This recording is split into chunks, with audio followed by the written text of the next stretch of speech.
Subscribe to Infidelity Tales Lab. Now let's begin. The November rain hammered against the windshield as Raymond McCarthy pulled into the Route 9 gas station, his son William asleep in the back seat. The digital clock read 8:47 p.m., later than he'd intended, but the parent-teacher conference had run long.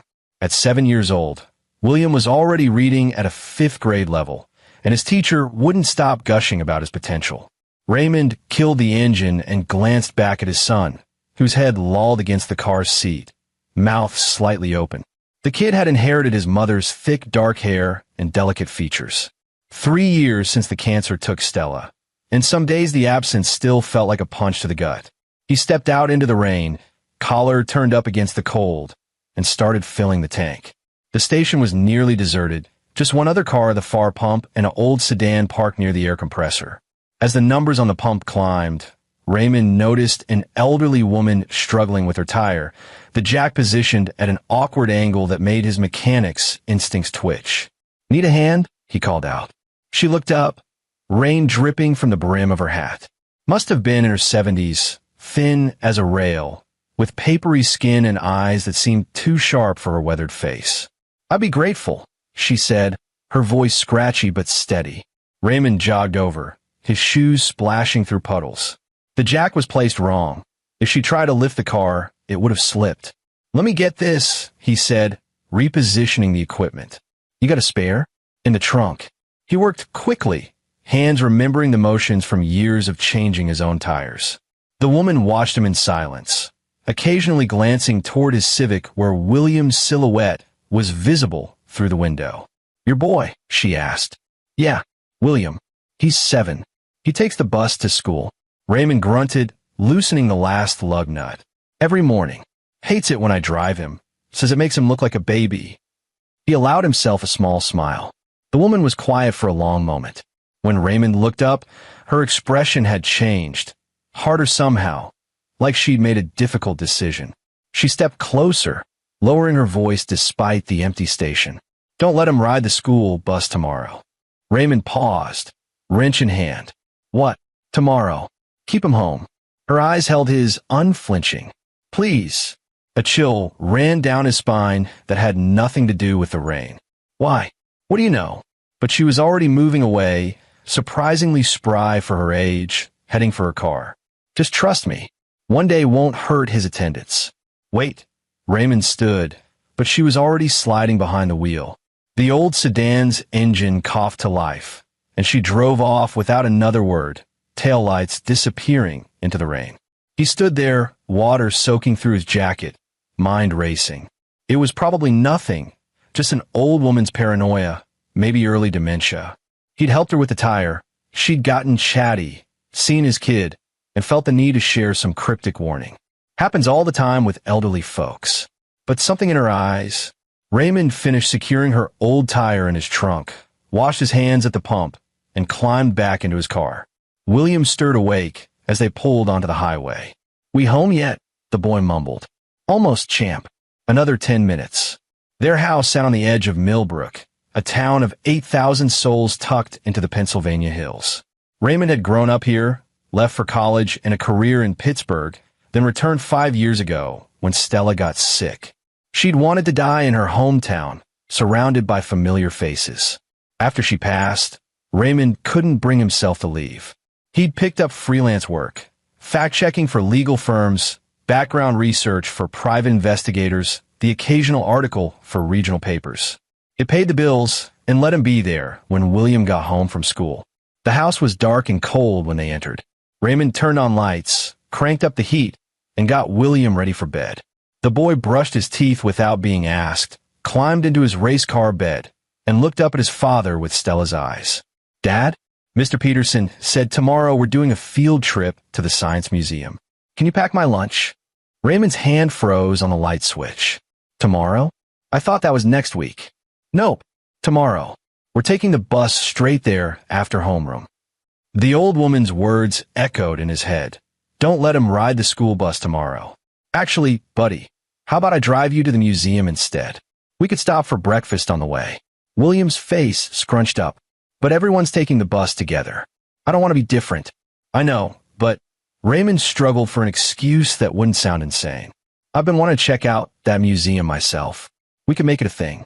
Father-son adventure. Dad, you're being weird. Weird is my specialty. Come on, it'll be fun. We'll leave early. Grab pancakes at Murphy's. William considered this.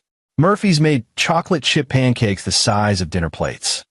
Okay, but I'm telling Clyde you made me miss the bus ride. Clyde Valentine was William's best friend, a kid who lived 3 streets over and shared William's passion for dinosaurs and comic books.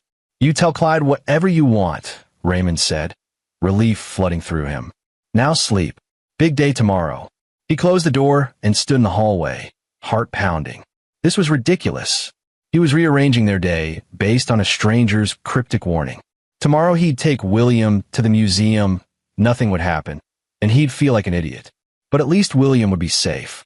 Raymond spent the next hour in his home office, a converted bedroom where he kept his files and equipment. Old habits from his journalism days died hard. He still maintained a police scanner, subscriptions to a dozen newspapers, and a network of contacts across the state. He pulled up the school district's website, looking for information about the field trip.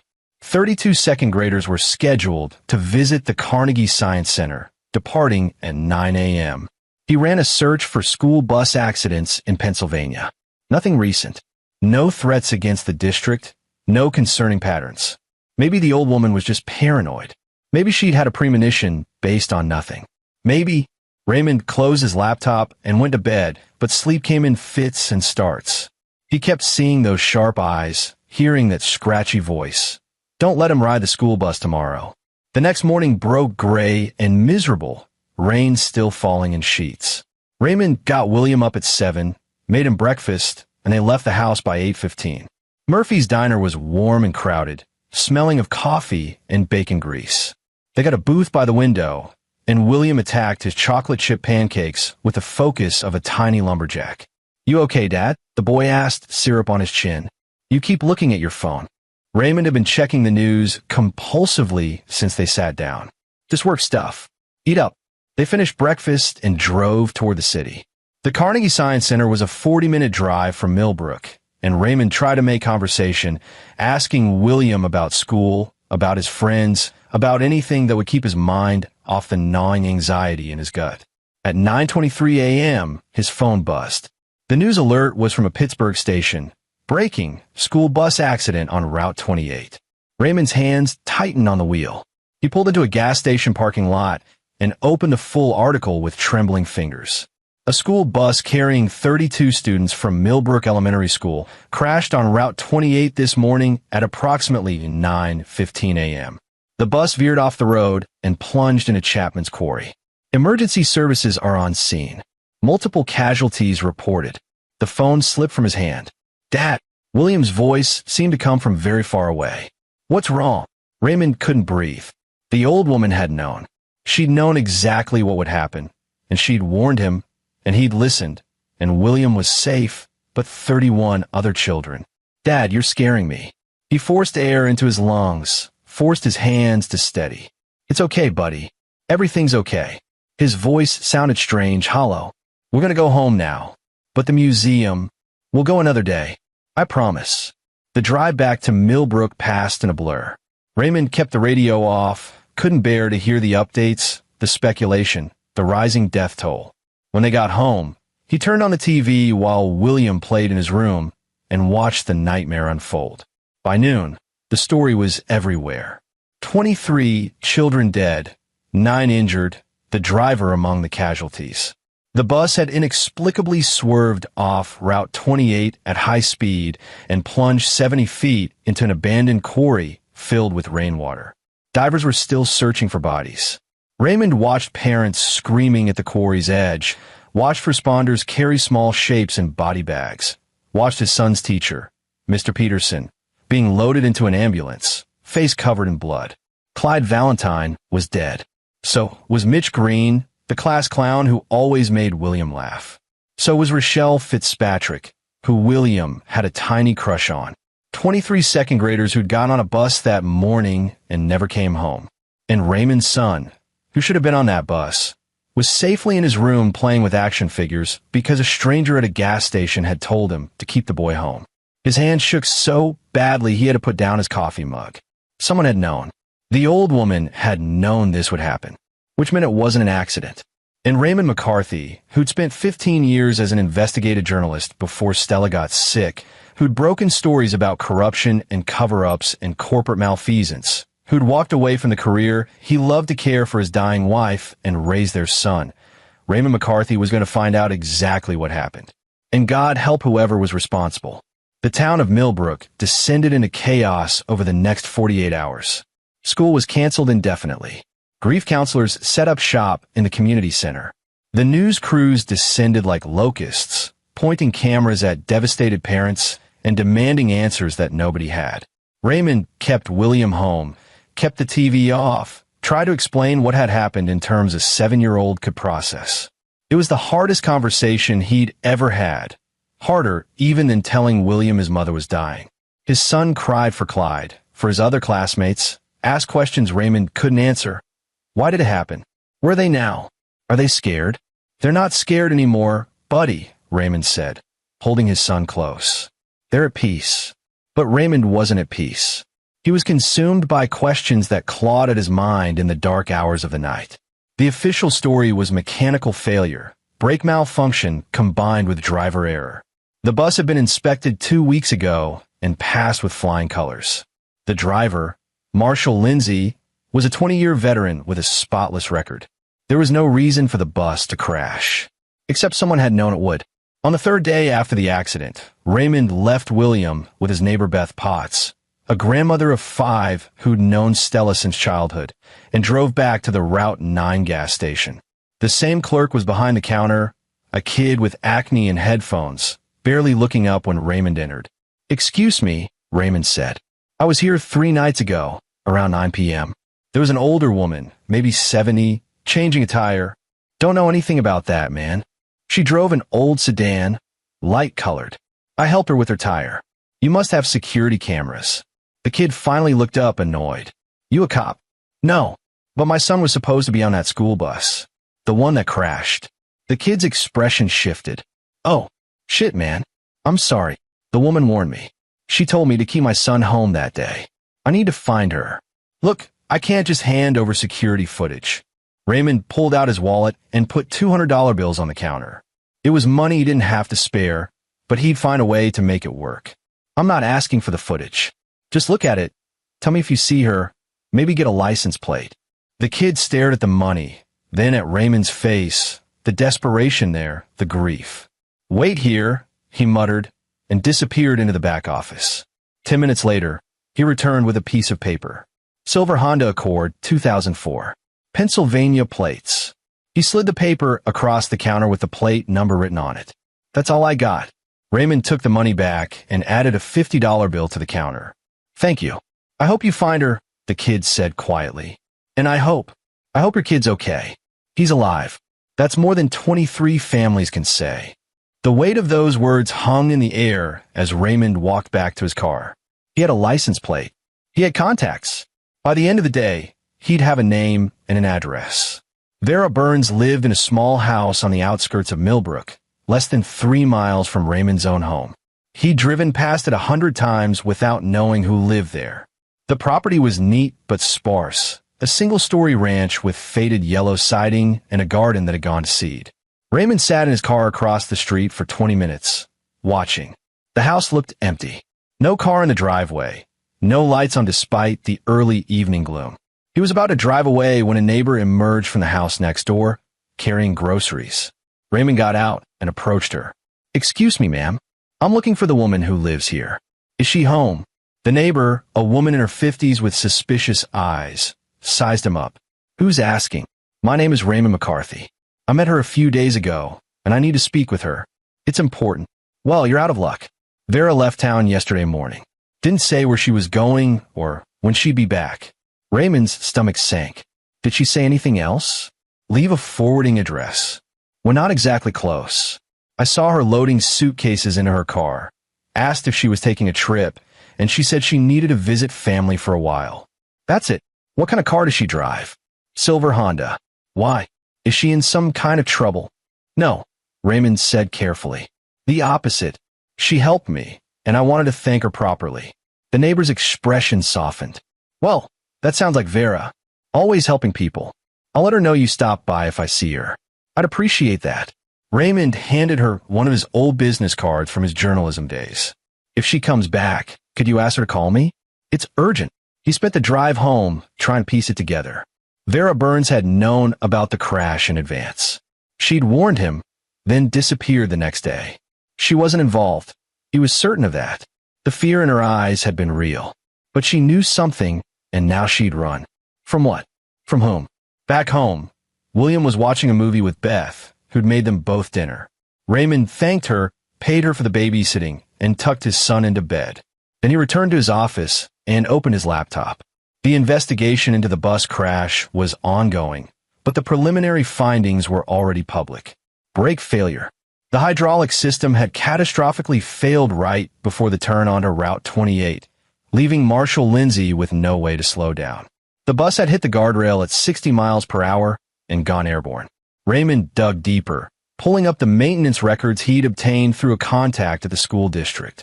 The bus had been serviced at Millbrook Auto Works 2 weeks before the crash. Every system checked out perfectly. The brakes had been in excellent condition. So what changed in 2 weeks? He made a list of possibilities: sabotage, defective parts, maintenance fraud. The third option seemed most likely. Maybe the mechanics had signed off on work they hadn't actually done, and the faulty brakes finally gave out. But that didn't explain Vera Burns. That didn't explain how she'd known. Unless she'd been involved in the sabotage and gotten cold feet. No, he'd seen her face, heard her voice. She hadn't been guilty. She'd been terrified. Raymond pulled up the employee records from Millbrook Auto Works. The owner was a man named Lawrence Petty, who'd run the shop for 30 years. 5 mechanics on staff, all local guys with clean records. Nothing jumped out as suspicious. He moved on to the bus company, searching for financial irregularities, prior accidents, lawsuits. Nothing unusual. The Millbrook School District contracted with a regional bus company called Transit First, which serviced 20 school districts across western Pennsylvania. His phone rang at 11 p.m., an unknown number. Raymond answered immediately. Mr. McCarthy? A woman's voice, elderly and strained. This is Vera Burns. His heart hammered. Where are you? I've been looking for you. I know. My neighbor called me. I'm sorry I left, but I had to. They might be watching. Who might be watching? Silence. Then I don't know. That's the truth. I don't know who they are, but they're dangerous and they knew about the bus, and now children are dead, and I'm so sorry I didn't do more. Slow down, Raymond said gently. Start from the beginning. How did you know the bus would crash? Vera took a shaky breath. 3 weeks ago, I was at the grocery store. I overheard 2 men talking. They didn't know I was there. I was in the next aisle over, and they thought they were alone. One of them said, "It's confirmed for the 23rd. The bus route, just like we planned." The other one laughed and said, "Those rich bastards will finally understand what loss feels like." Raymond felt ice spreading through his veins. What else did they say? Not much. I grabbed my items and got out of there before they saw me. But I couldn't stop thinking about it. The 23rd was the day of the field trip. My neighbor's grandson was supposed to go. I thought about going to the police, but what would I say?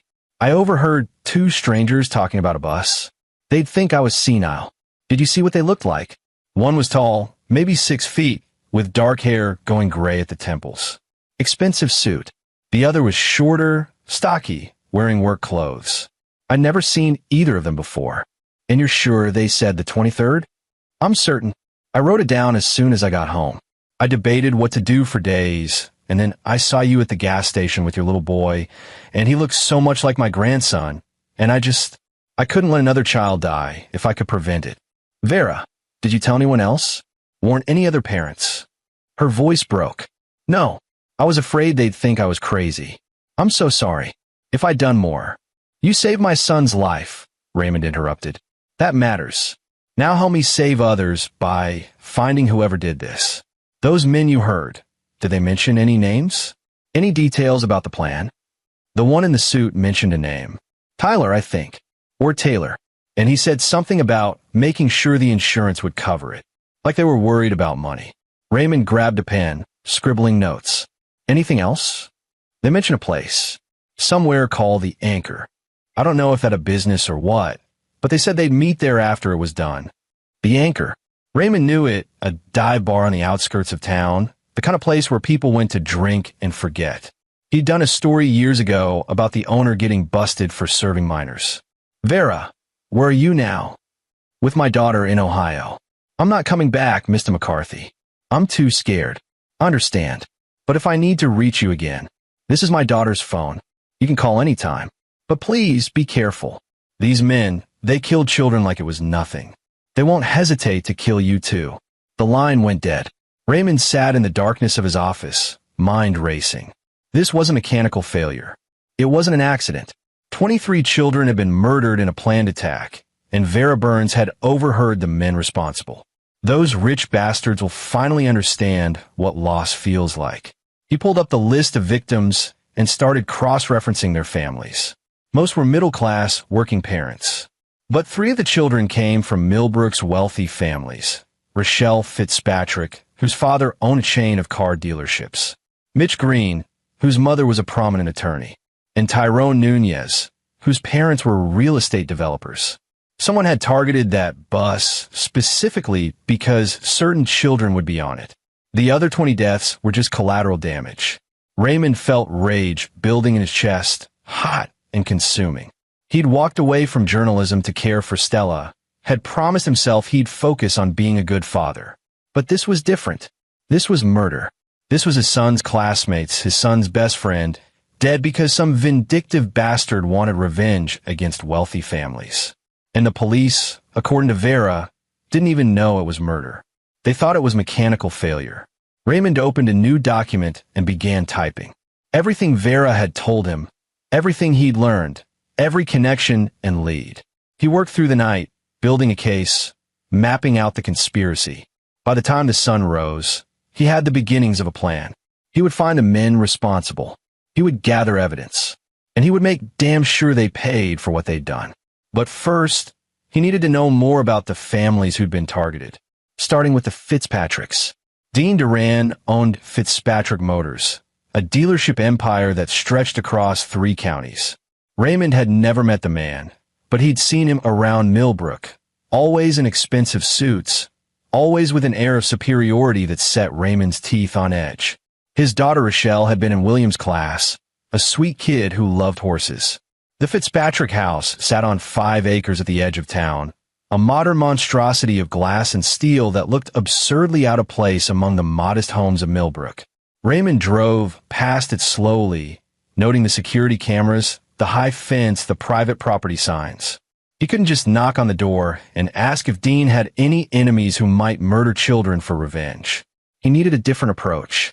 That afternoon, he called his former editor at the Pittsburgh Gazette, a woman named Harriet Robbins who owed him more than one favor. "Ray," she said when she answered, "I was hoping you'd call. I heard about Millbrook. How's your son?" "He's alive. That's the important part. Thank God. Listen, if you need anything." "Actually, I do. I need background on Dean Duran, owner of Fitzpatrick Motors. Everything you can get me. Business dealings, lawsuits, enemies, scandals. The works." Harriet was quiet for a moment. "This is about the crash, isn't it?"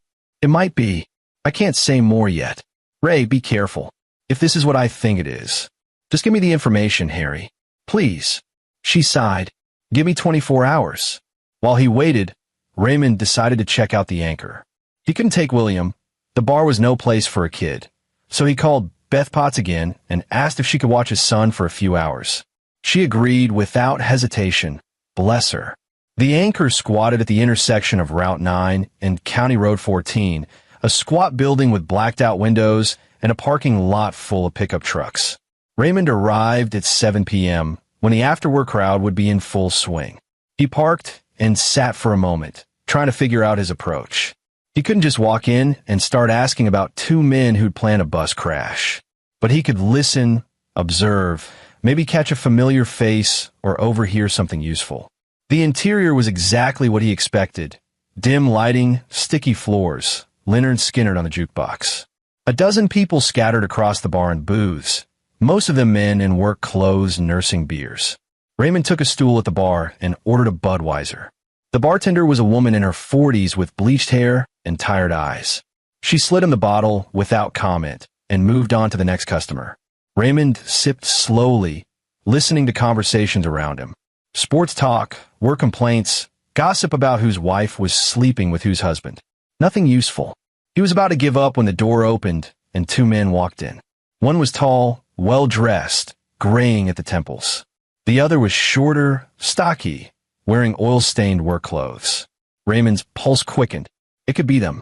It could be the men Vera overheard. They took a booth in the corner, ordered whiskeys, and started talking in low voices. Raymond couldn't hear what they were saying over the music. He needed to get closer. He waited 10 minutes, then got up and walked toward the bathrooms, which happened to be near their booth. As he passed, he caught fragments of conversation. Insurance still hasn't paid out. Give it time. These things take weeks. Fitzpatrick is ruined. Serve him right. Raymond kept walking, heart hammering. He locked himself in the bathroom and pulled out his phone, fingers shaking as he opened the camera app. When he emerged, he made sure to angle himself for a clear shot of the booth as he walked past. Click. The photo was blurry but showed both men's faces clearly enough. Raymond returned to his seat at the bar, finished his beer, and left without looking back. In his car, he examined the photo. The tall man in the suit had sharp features and cold eyes. The shorter man had a round face and a scar above his left eyebrow. Raymond had no idea who they were, but he had their faces. He drove home with his mind spinning. He'd found them, or, at least, he'd found two men who matched Vera's description and were discussing the crash. Now he needed to identify them and figure out their connection to the Fitzpatrick family. William was asleep when he got home. Beth told him the boy had been quiet all evening, had barely touched his dinner. He's grieving, she said softly. Give him time. Raymond thanked her and sat with his son for a while, watching him sleep. William looked so small, so fragile. The weight of what almost happened pressed down on Raymond like a physical thing. 23 families would never get to watch their children sleep again. He returned to his office and emailed the photos to Harriet with a brief explanation. Need IDs on these two men. Might be connected to the crash. She responded within minutes. On it. The next day, Harriet called with information that made Raymond's blood run cold. The tall man in the suit was Felix Sprague, Dean Duran's former business partner. They'd co-owned a construction company 20 years ago, before Duran pushed Sprague out in a hostile takeover and used the profits to start his dealership empire. Sprague had spent the last 2 decades bouncing between failed ventures, nursing a grudge. The shorter man was Andres McFadden, a mechanic who'd worked at Millbrook Auto Works until 6 months ago, when he was fired for suspected theft. Raymond felt the pieces clicking into place. McFadden had access to the buses. Sprague had a motive for revenge against Duran. Together, they'd sabotaged the bus carrying Duran's daughter. But there was more. Harriet had also pulled the records for the other 2 wealthy families who'd lost children. Mitch Green's mother, Samantha Galloway Green, was a prosecutor who'd sent Sprague's younger brother to prison for embezzlement 3 years ago. And the Nunez family had bought a property Sprague had wanted to develop, outbidding him and leaving him with massive debts. All 3 families had wronged Felix Sprague in some way, and he'd killed their children in retaliation. Raymond stared at his notes, rage building in his chest. This wasn't about money or ideology. This was personal vendetta carried out by a man so consumed by bitterness that he'd slaughtered innocents to make a point. He had enough information to go to the police. But would they believe him? Would they even investigate properly? Or would they write it off as the theories of a grieving parent looking for someone to blame? And even if they did investigate, even if they arrested Sprague and McFadden, what then? Years of trials and appeals and technicalities? Maybe they'd get life in prison. Maybe they'd plea bargain down to manslaughter. Maybe they'd walk on a procedural error. Raymond thought about Clyde Valentine, William's best friend, who would never grow up. He thought about 23 families destroyed because one man couldn't let go of old grudges. He thought about his own son, who'd survived by pure luck and a stranger's warning. The legal system wasn't enough. It would never be enough. But Raymond had other options. Over the next week, Raymond McCarthy became a man possessed.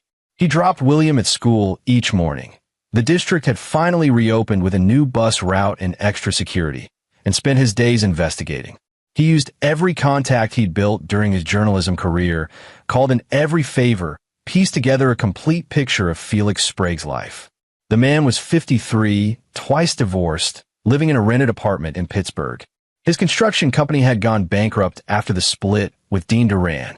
His brother, Ignacio Sprague, was serving 15 years in federal prison thanks to Samantha Galloway Green's prosecution. His failed real estate deal with the Nunez family had left him owing six figures to various creditors. Felix Sprague was a man with nothing left to lose and a burning need for revenge. Andres McFadden was easier to track. After getting fired from Millbrook Auto Works for stealing tools, he'd taken odd jobs around Pittsburgh, barely scraping by. Raymond found a connection. McFadden and Ignacio Sprague had been cellmates for 3 months before Ignacio's transfer to federal prison. They'd become friends, and when McFadden got out, he'd looked up Ignacio's brother Felix. Raymond could imagine how it had happened. Two bitter men, drinking together, sharing grievances. Felix ranting about the people who'd ruined his life. McFadden mentioning that he used to work on school buses, that he knew how to make accidents happen. And then one of them had said the words that started it all. What if they paid? What if we made them understand what loss feels like? The plan had been simple. Wait for a field trip day when all 3 target children would be on the same bus. McFadden would sabotage the hydraulic system in a way that would fail catastrophically at high speed. It would look like mechanical failure. No one would suspect murder. They'd succeeded perfectly. 23 children dead, and the official investigation had ruled it mechanical failure with a side of driver error. Case closed. Except Raymond knew the truth, and he was going to make them pay in a way that would haunt them for whatever remained of their miserable lives. But first, he needed to be smart about this. Sprague and McFadden were dangerous, and they'd already proven they'd kill to achieve their goals. If Raymond confronted them directly, he might end up dead, leaving William an orphan. No. He needed leverage. He needed evidence. He needed a plan that would destroy them completely. Raymond spent 3 days building a case that would hold up in court. He documented everything. The overheard conversation Vera Burns had witnessed, the photographs from the anchor, the connections between Sprague and the victim families, McFadden's employment at the auto shop, the sabotage brake system. But he also prepared a backup plan. Because if the legal system failed, and Raymond had seen it fail too many times to count, he would make sure justice was served another way. He bought a burner phone and created an anonymous email account. He reached out to contacts in Pittsburgh's criminal underworld, people he'd interviewed for stories years ago, people who owed him favors or simply respected the work he used to do. And he waited for the right moment. It came on a Thursday evening. Raymond had been following Sprague's routine for days, and every Thursday, the man went to a different dive bar, the Rusty Nail, about 20 miles outside Pittsburgh. He'd get drunk, complain loudly about how life had screwed him over, and stumble home around midnight. This Thursday, Raymond was waiting in the parking lot. He watched Sprague emerge from the bar at 11:47 p.m., weaving slightly, fumbling for his car keys. Raymond approached from the shadows. Felix Sprague. The man spun around, startled. Up close, he looked older than his photos, lines carved deep around his mouth, eyes bloodshot and hollow. Who's asking? My name is Raymond McCarthy. My son was supposed to be on that school bus, the one you sabotaged. Sprague's expression didn't change, but his body tensed. I don't know what you're talking about. Sure you do. You and Andres McFadden. You killed 23 children because you wanted revenge against Dean Duran, Samantha Galloway Green, and the Nunez family. I know everything. Sprague's hand moved toward his jacket pocket, but Raymond was faster. He pulled out his phone and held it up. I wouldn't. I have 9 friends watching this conversation right now through my live video feed. Anything happens to me, they go straight to the police with everything I've collected. Photos, witness statements, evidence of your connection to McFadden, everything. It was a bluff. No one was watching, but Sprague didn't know that. His hand froze. What do you want? Sprague asked, voice tight. I want you to understand what you've done. I want you to look me in the eye and admit you killed those children. You're insane. You have no proof. I have Vera Burns's testimony. I have photos of you and McFadden meeting at the Anchor. I have your financial records showing your motives. I have McFadden's employment history and his connection to your brother. Raymond took a step closer. I could take this to the police right now, but I wanted to give you a choice. Sprague laughed, bitter and sharp. What choice? Confess. Turn yourself in. Admit what you did and face the consequences. Or, I take what I know to the families you destroyed and let them decide what happens to you. The color drained from Sprague's face. You wouldn't. Those rich bastards will finally understand what loss feels like, Raymond quoted. That's what you said, isn't it? When you planned this with McFadden? Well, congratulations. Dean Duran understands loss now. So does Samantha Galloway Green. So do 20 other families who did nothing to you. And my son almost understood it too. It wasn't supposed to be that many, Sprague said, and Raymond saw it then. The crack in his facade, the guilt he'd been drowning in alcohol and self-pity. It was just supposed to be the three. Duran's kid, Galloway Green's kid, the Nunez kid. McFadden said it would just be them. But you didn't care about the others, did you? 20 innocent children were acceptable losses in your little revenge fantasy. Sprague's face crumpled. I didn't think. I was angry and drunk, and he made it sound so easy. Easy. Raymond felt his rage threatening to overflow. Murdering children was easy. I can't turn myself in. They'd give me the death penalty. You deserve worse than death. You deserve to feel every second of terror those children felt as that bus went over the edge. You deserve to know that your life is over, that everything you are will be erased, that no one will remember you except as a monster who killed babies. Raymond pulled out a second phone, his real phone this time, and dialed. Sprague watched in confusion as Raymond spoke. Detective Brennan? This is Raymond McCarthy. I have information about the Millbrook bus crash. Detective Alice Brennan was a 15-year veteran of the Pennsylvania State Police, and she listened to Raymond's story with an expression that shifted from skepticism to horror. They met at a diner halfway between Pittsburgh and Millbrook, and Raymond laid out everything. Vera Burns' statement, the photographs, the evidence connecting Sprague to the victims' families, McFadden's access to the buses. This is substantial, Brennan admitted, reviewing the documents Raymond had compiled. But some of it is circumstantial. A defense attorney could argue coincidence, especially with the witness being an elderly woman who overheard a conversation she might have misinterpreted. What about the brake system? McFadden worked at the shop that serviced the bus. Can't you prove he tampered with it? The bus is at the bottom of a quarry, badly damaged. Proving sabotage versus mechanical failure would be difficult. And even if we could prove sabotage, connecting it definitively to McFadden. She shook her head. I'll open an investigation, but I need you to understand this might not end the way you want.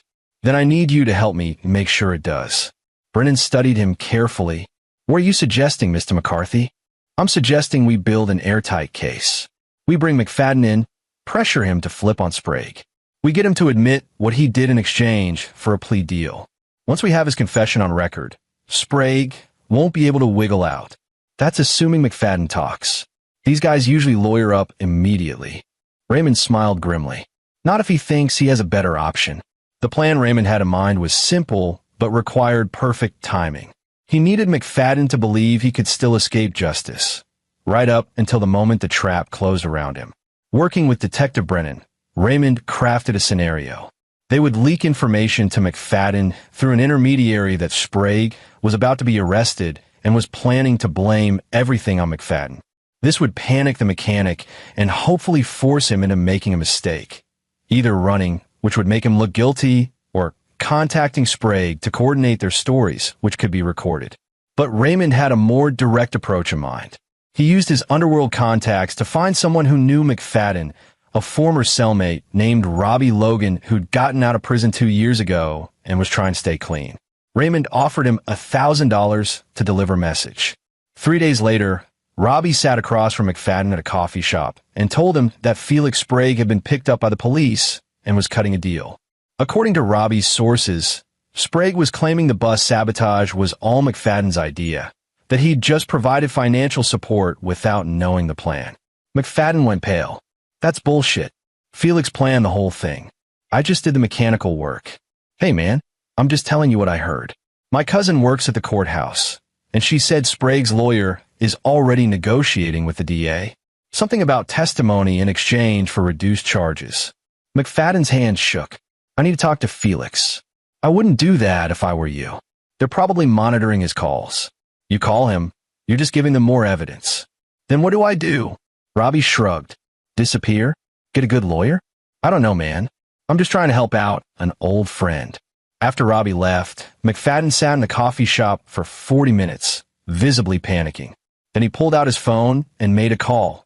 Not to Felix Sprague, but to a number Detective Brennan's team had been monitoring. It was a burner phone registered to someone named Philip Marr, and when Brennan ran the name, she found something interesting. Philip Marr was Felix Sprague's attorney. The call was short. McFadden said he needed to meet, that the situation had changed, that they needed to coordinate their story. Marr told him to stay calm and agreed to meet the next day. Brennan's team got a warrant to record the meeting. The meeting took place in Marr's office, a shabby space above a pizza shop in Pittsburgh. McFadden arrived first, looking like he hadn't slept in days. When Marr showed up, he looked annoyed. You shouldn't have called, the lawyer said immediately. Every communication between us can be subpoenaed. I heard Felix is cutting a deal. Is that true? Marr's expression didn't change. Who told you that? A guy I know.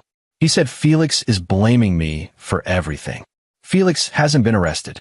No deals are being made. Someone is playing you Andres. Probably the cops, trying to get you to panic and do something stupid. Like call me. McFadden slumped in his chair. So we're okay? For now. But you need to keep your mouth shut. Don't talk to anyone about this. Not friends, not family, nobody. If the police contact you, you invoke your right to an attorney, and you call me immediately. Understood? Yeah, I got it. But the seed of doubt had been planted. McFadden left the meeting paranoid and desperate, exactly where Raymond wanted him. That night, Raymond made his next move. Using his burner phone, he texted McFadden from an unknown number. Felix knows you talked to Marr. He's pissed. Watch your back. McFadden called the number immediately, but Raymond didn't answer. Instead, he sent another text. Meet me at Chapman's Quarry. Midnight. Come alone. I have information you need. It was a risk. McFadden might not show.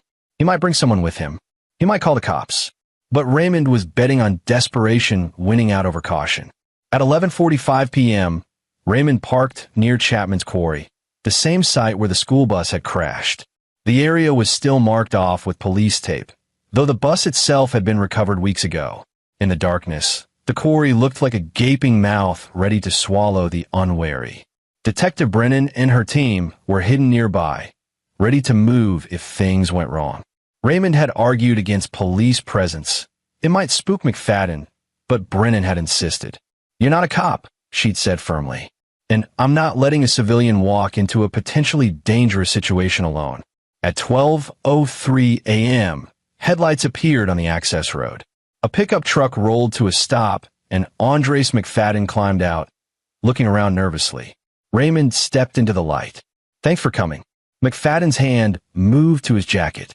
Who are you? Raymond McCarthy. My son was supposed to be on that bus. He gestured toward the quarry. The one you sent into that pit. McFadden's face went white. I don't know what you're talking about. Yes, you do. You sabotaged the hydraulic system. Felix Sprague paid you to do it. And 23 children died. You're crazy. I have evidence, Andres. Photographs of you and Felix meeting.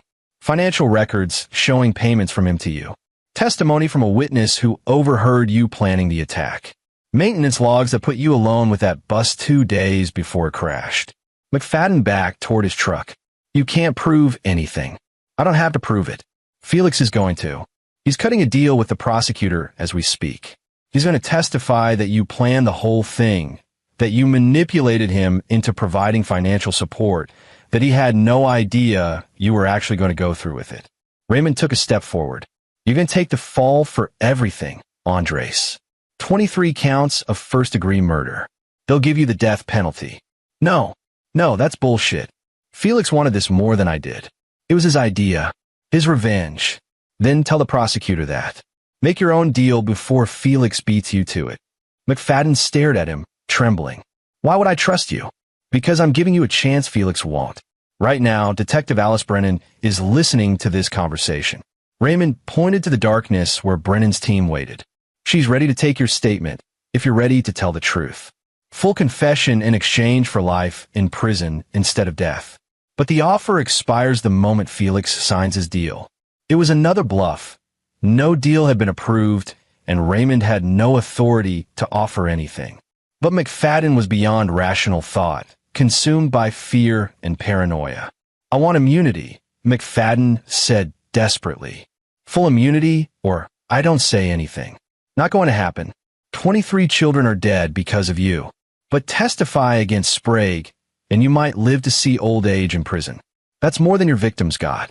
McFadden looked toward the quarry, toward the dark water where so many small bodies had been pulled out. Raymond saw something crack in his expression. Guilt, maybe, or horror at what he'd done. I didn't think it would be so many, McFadden whispered. Felix said it would just be the 3 kids. He said the bus would crash, but the others would survive. He said, his voice broke. There were supposed to be survivors. But there weren't, because you're not just a mechanic. You're a murderer. McFadden sank to his knees. I can't go to prison for life. I can't. Then you'll go to the death chamber. Your choice. Detective Brennan emerged from the shadows, her team following.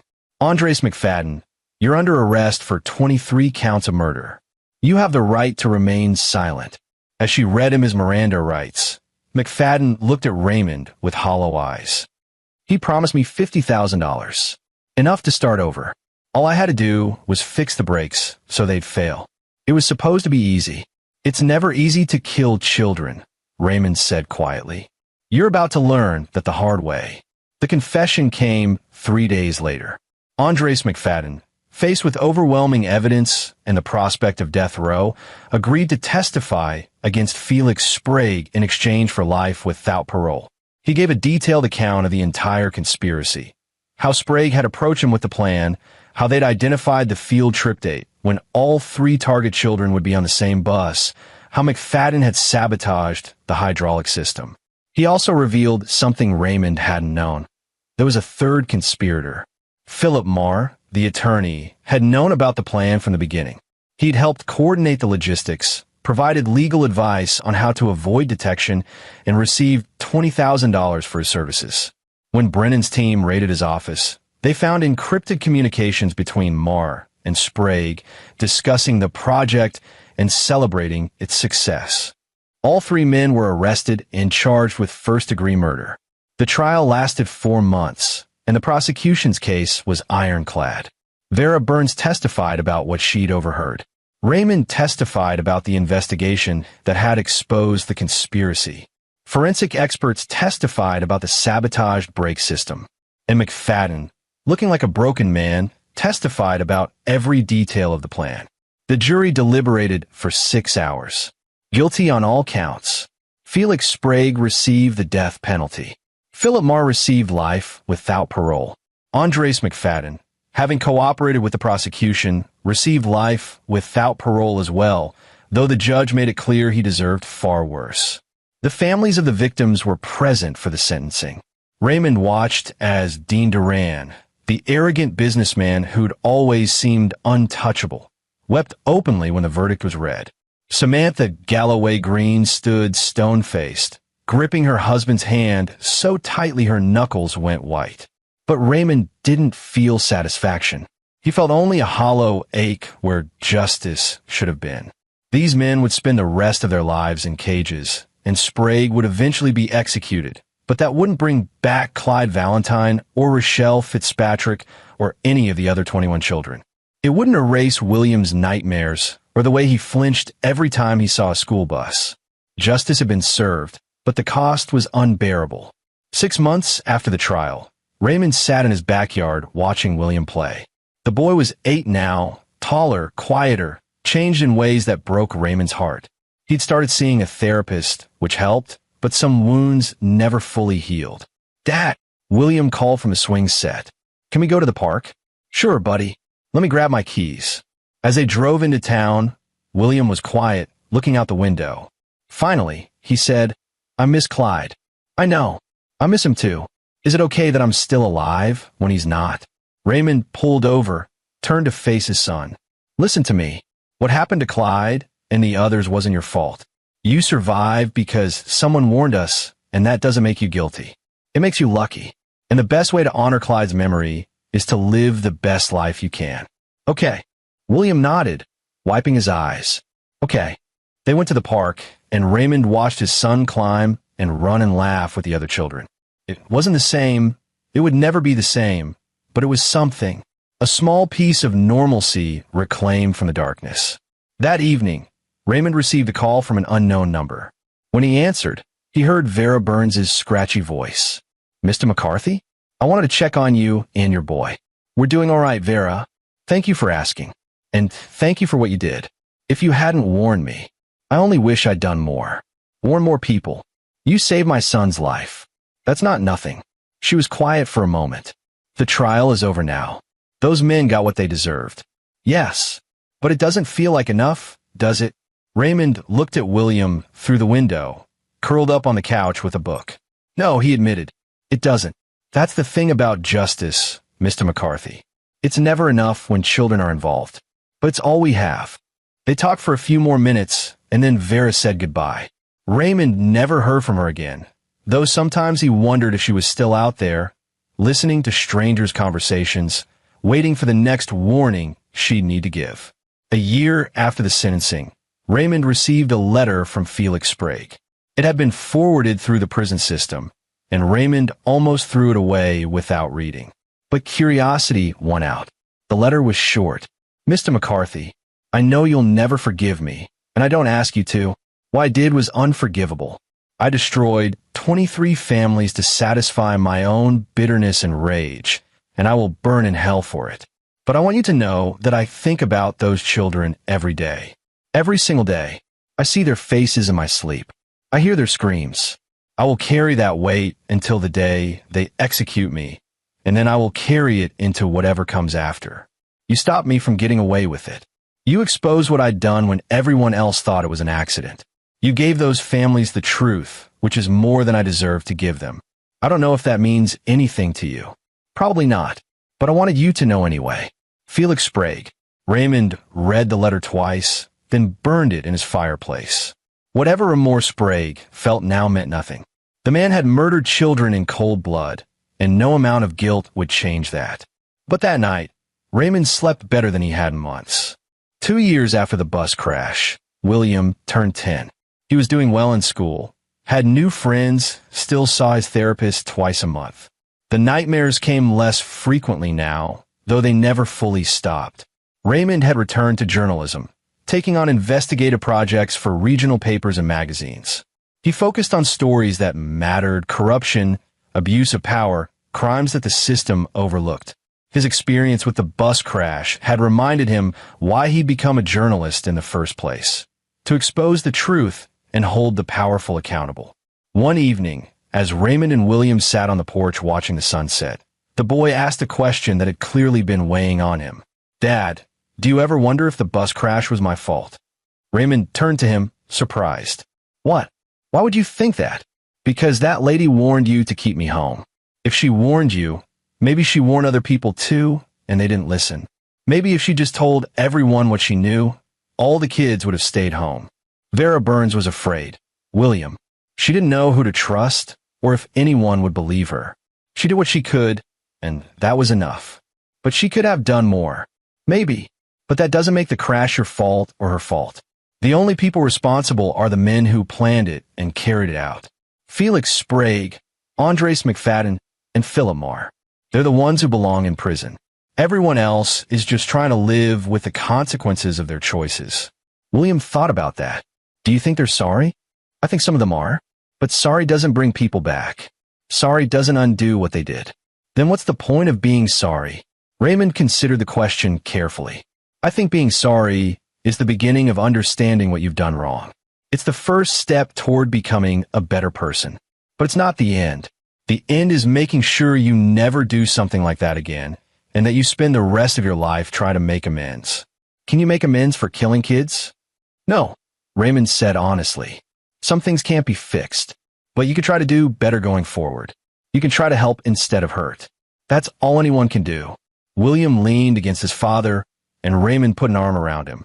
They sat like that as the sun disappeared below the horizon, painting the sky in shades of orange and purple. "I'm glad you kept me home that day," William said softly. "Me too, buddy. Me too." 5 years after the bus crash, Felix Sprague was executed by lethal injection. Raymond didn't attend, didn't watch the news coverage, didn't acknowledge it in any way. The man was gone, and that was all that mattered. William was 12 now, thriving in middle school, captain of the soccer team, interested in science and history. He still carried the weight of what happened. Probably always would, but he'd learned to live with it, to honor the friends he'd lost by being the best version of himself. Raymond had recently accepted a job at the Pittsburgh Gazette, working under Harriet Robbins on investigative projects. The commute was longer, but the work was meaningful, and he'd finally found a balance between his career and his responsibilities as a father. One Saturday afternoon, as Raymond and William hiked through the state forest outside Millbrook, they came across a memorial. 23 trees had been planted near the trailhead, each with a plaque bearing the name of a child who died in the bus crash. William stopped in front of the tree marked Clyde Valentine and was quiet for a long time. "You okay?" Raymond asked.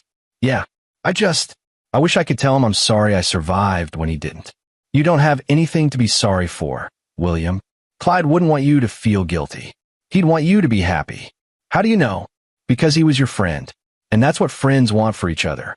They stood there together, father and son, among the memorial trees, and Raymond thought about how close he'd come to losing everything, how one stranger's warning had saved his son's life, how the investigation that followed had consumed him and nearly broken him, but ultimately brought justice to 23 families who deserved it. It hadn't been enough. It would never be enough. But it was something, and sometimes something was all you got. As they hiked back to the car, William said, "Dad, thank you for believing that lady. Thank you for keeping me home." Raymond squeezed his son's shoulder. "I'd do it again in a heartbeat." They drove home through the gathering dusk, and Raymond thought about Vera Burns, wherever she was. He thought about the moment at the gas station when she'd looked at his son and made a decision that changed everything. He thought about how one act of courage, one moment of choosing to speak up despite the fear, had saved a life. And he thought about the men who'd chosen differently, who'd chosen revenge and violence and hatred, who'd paid the price but could never undo the damage they'd caused. Justice had been served. The guilty had been punished. But the scars remained, would always remain, marking everyone who'd been touched by that terrible day. Raymond McCarthy had learned to live with those scars. He'd learned to cherish every moment with his son, to fight for truth and accountability, to never take a single day for granted. Because he knew, better than most, how quickly everything could be taken away. And he knew, with absolute certainty, that he would spend the rest of his life making sure William grew up safe, loved, and aware of how precious life truly was. That was his victory, not the conviction of the men who'd planned the attack, not the exposure of their conspiracy, not even the justice that had been served. His victory was sitting beside him in the passenger seat, talking about his soccer game next week, planning his birthday party, living and breathing and being alive. Everything else was just details. And there you have it. Another story comes to an end. What did you think? I'd love to hear your thoughts in the comments below. If you enjoy this story, consider joining our community by subscribing. It means the world to us. For more stories like this one, check out the recommended videos on screen. And I'll see you there.